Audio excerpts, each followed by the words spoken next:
안녕하세요. 윌리엄 홍 부동산입니다. 네, 오늘 그 유튜브 두 번째 시간이고요. 지난 시간에 이제 그 리스팅 시 고려 사항에 대해서 말씀을 드렸고요. 어떻게 보면 지난번 시간과 이어지는 내용입니다. 그래서 오늘은 이제 그 리스팅을 하실 때에 가장 중요한 요소인 가격 결정에 대해서 어떤 내용들을 살펴보셔야 될지에 대해서 한번 말씀을 드리겠습니다. 그러니까 일단은 그 일반적으로 그 집값을 그냥 뭐 단순히 내가 이 집을 사는데 얼마가 들었고 그동안 살면서 뭐 수리를 하고 레노베이션 하는데 얼마큼이 들었고 때문에 이만큼은 받아야겠다 라고 처음에 이제 단순 계산을 하시는 경향이 많은 것 같아요, 셀러분께서. 물론 그것도 의미가 있죠. 그걸 이제 우리가 소위 그 바텀라인 프라이스라 그래서 내가 최소한 이만큼은 받아야 된다라는 어떤 부분을 계산하실 때는 의미가 있는데, 실질적으로 리스팅 가격을 계산할 때는 그렇게 진행되지는 않습니다. 왜냐하면 리스팅 가격이라는 것이 결국 바이어들이 움직이는 가격이에요. 움직일 수 있는 가격이어야 되기 때문에 항상 그 우리가 그 집값을 계산할 때에는 그 심리적인 요인과 데이터 요인, 이 두 가지 요인이 꼭 같이 고려를 하셔야 됩니다. 그래서 이제 아트와 사이언스라고 제가 표현을 했는데, 그 아트라고 하면은 이제 셀러가 얼마큼 급하신지, 이 집을 얼마큼 급하게 팔아야 되는지, 뭐 재정적인 상황이라든지 이런 부분을 포함을 해서, 또 바이어가 이 집에 대해서 어떻게 생각을 하는지, 바이어의 심리, 또 전반적인 지금 시장 분위기, 가격이 올라가는 추세인지 내려가는 추세인지, 이러한 부분들을 살펴보셔야 되고요. 그래서 이거를 이제 어떻게 보면 이제 이건 주관적이고 그 계량하기가 어려운 거기 때문에 아트라고 제가 표현을 했고요. 한마디로 심리죠. 심리적인 요인이고, 또는 이제 정성적인 어떤 부분이죠. 영어로 이제 퀄리테이티브 한 부분이고요. 두 번째는 이제 사이언스, 데이터가 되겠습니다. 그래서 심리와 데이터. 그래서 이 데이터라고 하는 것은 결국은 이제 그 동일 지역 내에서의 실거래가, 시장 통계. 그래서 이제 좀 이따가 나오겠습니다만은 이제 CMA 리포트라는 게 되겠죠. 보통 이제 부동산, 저 같은 부동산들이 이제 이 부분에 대해서 많이 도와주고 있는데, 결국 이것이 두 가지 요인이 합쳐져서 리스팅의 가격을 결정하는 어떤 메커니즘이 된다고 말씀드릴 수가 있겠습니다. 그 다음에 이제 특히 이제 그 가격 결정 방법만 놓고 봤을 때에는 크게 세 가지가 있죠. 그 사이언스 쪽에는 부동산이나 리얼터들이 이제 도와드리는 부분이 CMA, Replacement Cost Approach, 그다음에 Income Approach, 그 세 가지가 있습니다. 그 중에서 가장 많이 쓰는 것은 당연히 이제 CMA죠. Comparative Market Analysis, 시장 비교 분석이라 그럴까요, 한국말로? 이 부분이 이제 거의 대부분이고요. 나머지 리플레이스먼트나 인컴에 대한 부분들은 뭐 조금 보조로 쓸 수가 있죠. 각각에 대해서는 다음 슬라이드에서 다시 한번 설명을 드리고요. 일단은 그 CMA라는 부분은 실무에서 가장 많이 쓰고, 특히 이 레지덴셜 프로퍼티를 할 때는 뭐 거의 절대적으로 이것만 쓴다고 보시면 되는데, 뭐 아시다시피 최근 6개월에서 12개월 동안에 주변의 실거래가를 기준으로 해서 이제 가격을 산정을 합니다. 보통은 6개월 정도를 보는데 마켓이 아주 슬로우하다, 그래서 별로 이제 거래가 별로 뜸하다, 그럴 경우에는 이제 12개월까지도 보고요. 아주 심할 경우에는 뭐 18개월에서 거의 2년치도 뭐 참고로 보긴 합니다만, 그건 너무 이제 동떨어진 경우고, 일반적으로는 6개월에서 한 12개월 정도가 스탠다드라고 보시면 될 것 같고요. 그 동일 지역, 내 집이 속해 있는 그 지역, 예를 들어서 뭐 코키틀람이면 코키틀람이다, 그럼 그 중에서도 뭐 오스틴 지역이다, 아니면 웨스트우드 플래토 지역이다, 이런 특정 그 군의 지역에서 유사 타입, 그러니까 이게 콘도인지 타운홈인지 하우스인지, 방이 2개짜리인지 하나짜리인지 3개짜리인지, 그 부분들만 아주 그 세밀하게 네로 다운을 해서 비교를 하기 때문에 굉장히 객관적인 데이터가 검출이 되죠, 최근에. 그렇지만 중요한 부분은, 이것은 리스팅 가격의 출발점이라는 부분입니다. 여기서 끝나는 게 아니라 이제 이게 시작점이라는 얘기죠. 그 다음에 이제 추가로 두 가지 방법에 대한 부분은, 우리가 이제 레지덴셜 쪽에서는 잘 쓰지 않는 거긴 하지만, 리플레이스먼트 코스트 어프로치라는 것은 특히 이제 굉장히 예외적이고 희소적입니다. 예를 들어서 이건 주로 보험사에서 이제 쓰는 방법이긴 한데, 뭐 우리 집이 예를 들어서 화재가 나서 전소가 됐다, 다 불이 탔다, 그럴 경우에 얼만큼의 보험금을 지불을 해야 되냐, 뭐 이런 상황에서 토지 가격 플러스 이제 그 건축 비용, 이걸 합산을 한 거를 가지고 이제 그 집의 밸류로 이제 삼는 그런 이제 어떤 케이스가 되겠죠. 또 한 가지는 이제 아주 그 주변에 비교할 만한 대상들이 없다, 컴패러블들이 없다. 예를 들어서 내가 교회를 판다든지 성당을 판다든지 이렇게 아주 독특하고 아주 유니크한 건물을 팔 경우에는 주변에 비교할 만한 대상이 없기 때문에 어쩔 수 없이 예외적으로 이 토지 가격 플러스 건축 비용으로 하는 리플레이스먼트 코스트 어프로치를 쓰기 때문에 이거는 뭐 그냥 참고로만 하시면 될 것 같고요. 인컴 어프로치라는 부분은 우리가 특히 임대용 부동산, 상업 커머셜 빌딩이라든지 이럴 경우에 많이 쓰죠. 그래서 이제 결국은 이제 테넌트들이 얼마씩 그 렌트비를 내는지 그 임대 수익을 기반으로 이제 그 건물의 가치를 산정을 하는데, 이럴 경우에도 이것만 단독으로 보진 않고요.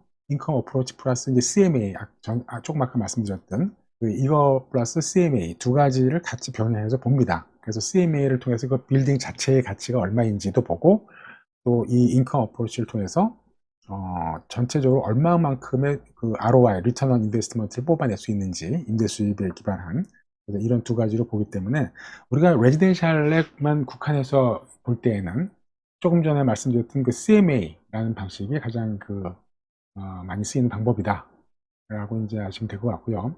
그 다음에 이제 이 장표에서 이제 중요한 두 가지 적정 가격, 전략 가격이라는 그 개념이 나오는데요. 적정 가격은 뭐 다른 말로 하면 마켓 프라이스죠.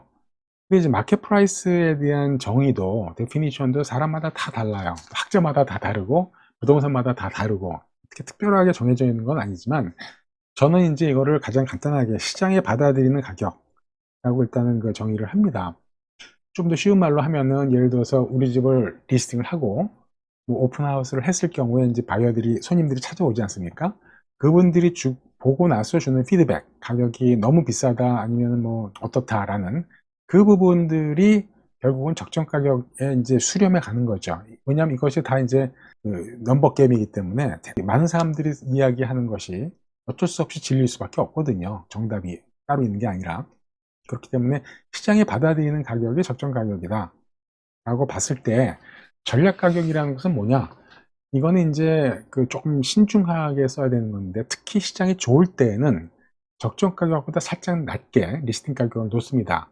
그럼 뭐 그렇게 함으로써 이제 지난 시간에 말씀드렸던 그 첫 개봉 효과, 모먼트 오브 트루스 효과를 통해서 리스팅하고 나서 첫 번째 오픈하우스를 한다든지 아니면 두 번째 오픈하우스까지 할 때 가격이 상대적으로 조금 저렴하면은 더 많은 바이어들이 관심을 받고 더 많은 멀티플 오파를 유도할 수가 있죠. 이 말하는 심리적인 심리 게임이기 때문에 그렇게 뭐 아주 많이 낮춰놓는 것도 아니고 살짝 낮춘 가격이긴 하지만, 사람들이 볼 때는 이게 싸다 라는 어떤 뭐랄까 싸다는 느낌을 주기 때문에, 그런 어떤 시장이 핫할 경우에만 조심스럽게 쓸 수 있는 부분이 이제 전략 가격이 되겠습니다. 그래서 결국 요는 좋은 가격이라 함은 바이어가 움직이는 가격이죠. 그 다음에 또 한 가지 굉장히 중요한 메시지가, 첫 오파가 베스트 오파일 가능성이 가장 높다. 이거는 이제 전 시간에 말씀드린 거랑 것도 연계가 됩니다만은, 첫 개봉을 하고 나서 첫 일주가 가장 중요하다고 말씀드렸지 않습니까? 그렇기 때문에 그 첫 번째 일주 때에 멀티플 오파를 받을 수 있는 확률이 가장 높고, 그 멀티플 오파를 중에서 가장 좋은 오파가 나올 수도 있고, 설령 멀티 오파가 아니더라도 그냥 단독 오파를 하더라도 그 오파가 2주 후, 3주 후 또는 한 달 후에 받는 오파보다 베스트 오파일 가능성이 확률적으로 가장 높습니다. 그래서 이거를 이제 말씀을 드리면은 많은 셀러분들이 저를 안 믿죠. 특히 이제 집을 처음 파시는 분 입장에서는 이 리얼터가 이제 집 빨리 팔아먹고 커미션 빨리 챙기기 위해서 좀 나한테 사기치는구나, 뭐 이렇게 이야기하시는 부분도 종종 있는데 절대 아닙니다. 그 모먼트 오브 트루스, 지난 시간에 말씀드렸던 굉장히 중요한 개념입니다. 이 그래프가 의미하는 거는 이제 부동산 협회에서 따온 그림이긴 한데, 저는 사실 이 그림에 동의하진 않습니다. 이 그림이 의미하는 거는 이제 한 3주 정도까지 갔을 때 바이어 인트레스트가 피크가 되고 그 이후에는 떨어진다는 얘기인데, 저는 이제 그렇게 보질 않고요. 이거보다는 이제 이렇게 되는 거죠. 처음에 이제 리스팅이 되면서 거의 이런 식으로, 그러니까 제일 처음에 한 1주에서 2주까지, 이때가 이제 모어모터 트루스가 되는 거죠. 이때가 이제 가장 중요한 시기가 되는 거고, 그때부터는 기하급수적으로 이제 꺾이는 그래프, 저는 이런 그래프가 맞다고 생각을 하거든요. 그렇지만 어쨌든 이 그래프에서 얘기하고 싶은 부분은, 그래서 첫 3주 정도까지, 그때까지가 가장 피크니까 그때까지 만약에 오파를 받지 못하면 그 지급할 수 있는 확률이 같은 그 동일한 가격이나 상태를 유지를 한다면 50% 이하로 떨어진다. 그 부분을 보여주는 장표로 보시면 될 것 같고요. 그 다음에 이제 한 가지는 그 오버프라이스에 대한 문제점이죠. 이 그림에도 나와 있습니다만은 이제 오버프라이스를 하게 되면은 초반에 골든타임을 상실한다. 모먼트 트루스 이건 제가 여러 번 이제 그 말씀을 드렸던 얘기고, 바이어 관심도 급감한다. 예를 들어서 리스팅 프라이스가 이 정도로 했을 때 60%의 관심도를 받는데, 만약에 그 리스팅 프라이스가 10% 정도 높게 났다. 그럴 경우에는 30%로 떨어진다는 얘기죠. 관심 있는 바이어 숫자가. 뭐 이런 개념이기 때문에 일단은 그 적정 프라이스가 중요하다라는 말씀이고요. 두 번째는 나중에 오파를 받더라도 로우볼, 가격이 낮은 오파일 가능성이 매우 높습니다. 왜냐하면 3개월 후에 오파를 받으면 바이어가 첫 번째 던지는 질문이 그거예요. 왜 3개월이 되도록 아직도 오파를 못 받았냐? 혹시 가격이 너무 높은 거 아니야? 너 집에 무슨 문제가 있는 거 아니야? 그래서 나중에 오파를 받으면 반드시 처음에 오파 받을 때보다는 가격이 떨어질 수밖에 없어요. 그리고 가장 월스트 시나리오는요, 제가 봤을 때 가격 조정 없이 그대로 몇 달간 리스팅을 방치해두는 케이스입니다. 이것이 가장 제가 보기엔 월스트예요. 차라리 집이 안 팔리면 2, 3개월 후에 걷어들였다가 다시 이제 가격도 좀 손을 보고 조정을 하면서 이제 그 다시 리스팅을 하시는 게 낫지, 아무런 조정도 없이 그냥 방치를 하게 되면은 바이어 입장에서도 야, 이건 셀러가 별로 동기부여도 안 돼 있고 관심이 없구나, 이런 느낌이기 때문에 아주 안 좋습니다. 그 다음에 이제 언더프라이스일 경우는 뭐 별로 실생활에서 있는 경우가 별로 없기 때문에 뭐 그렇게 중요한 부분은 아니고요. 당연히 지나친 언더프라이스는 오히려 바이어 의구심을 살 수밖에 없죠. 아무리 셀러가 급하다 하더라도. 그래서 저는 처음부터 언더프라이스를 놓는 것은 반대고요. 아무리 급해도 처음엔 적정 가격을 놓으셔야죠. 그 다음에 이제 조정을 하더라도. 그래서 언더프라이스일 경우에는 특히 이 전략적인 언더프라이스라는 개념만 중요합니다. 근데 이거는 아무 때나 쓰는 것이 아니라 시장이 뒷받침돼 있을 때만 가능하다라는 말씀을 드렸고요. 그래서 이제 보시면은 만약에 가격을 너무 낮게 놓으면은 관심 있는 바이어분들은 늘어나죠, 당연히. 근데 이렇게 많은 관심을 받는 것이 무슨 의미가 있어요? 우리에게 필요한 것은 딱 한 명의 바이어거든요. 제대로 된 딱 한 명의 바이어. 2명도 아니고 3명도 아니고 10명도 아니고.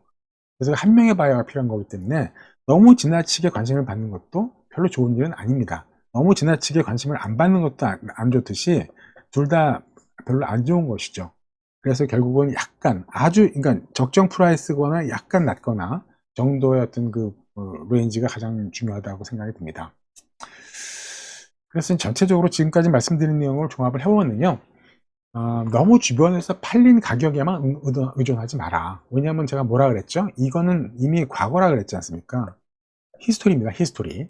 때문에 이것만 갖고서 하시면 안 되고요. 현재 바이어가 지불할 가격이 가장 중요하다. 왜냐하면 현재 바이어가 지불할 가격에는 현재 시장 상황 플러스 미래 가치까지 다 반영이 되어 있는 거거든요. 그래서 바이어 피드백이 굉장히 중요하다는 말씀을 계속 드리는 거고, 시장에 따라서 리스팅 초반에 전략 가격을 진행하는 거를 고려해 보실 수는 있으나, 이거는 반드시 부동산 리얼터와 이제 상의를 하셔서 신중하게 하셔라. 왜냐하면은 만약에 했을 때 오파를 못 받을 수도 있지 않습니까? 못 받게 되면은 어쩔 수 없이 바로 이제 적정 가격으로 환원을 해야 되고, 이렇게 되면 조금의 컴플레인이 있을 수가 있겠죠. 좀 장난하는 것 같으니까. 때문에 어쨌든 전략 가격은 그런 상황에서 시장이 좋을 때 한번 생각해 볼 수가 있을 것 같다라는 말씀을 드리고요. 마지막으로 스윗스팟으로 이제 리스팅 가격을 운용을 해라. 그러니까 우리가 핀포인팅을 할 수가 없기 때문에 어떤 그 레인지, 범위로 결정을 하라는 얘기예요. 그래서 저 같은 경우에는 이제 그 동네에서 가장 높게 팔린 집하고 가장 낮게 팔린 집을 뺍니다. 그리고 나머지 가격을 가지고 이제 중간에 그 평균을 내는 어떤 그런 식으로 해서 스윗스팟을 만들고, 거기에다가 이제 약 2% 내지 4% 플러스 마이너스 그 집의 어떤 특성이나 상태를 봐서 이걸 이제 적용을 하는 거를 가지고 이제 리스팅 가격을 산정을 하거든요. 그래서 어쨌든 그 스윗스팟의 개념으로 이제 가격대를 설정을 해라. 그리고 이제 마지막으로 매직 넘버도 적극 활용을 하시면 좋죠. 30만 불이면은 30만이 아니라 29만 9천, 또 25만 불이면은 24만 9천, 뭐 이런 어떤 숫자들, 아무것도 아닌 것 같지만 또 사실 심적인 것들에서는 의미가 있을 수가 있습니다. 자, 그래서 이제 오늘 이렇게 해서 전체적으로 조금 빠르게 그 리스팅 가격에 대한 그 말씀을 드렸고요. 이제 이렇게 해서 가격까지 잘 정리를 했으면 다음번으로는 이제 그 가격을 제대로 받을 준비를 하셔야 되거든요. 그래서 다음 시간에는 이제 집 단장에 대해서 준비를 했습니다. 그래서 집 단장에 대한 말씀을 나누는 걸로 하고요. 오늘 그 유튜브 내용은 여기서 마치도록 하겠습니다. 시청해 주셔서 감사합니다.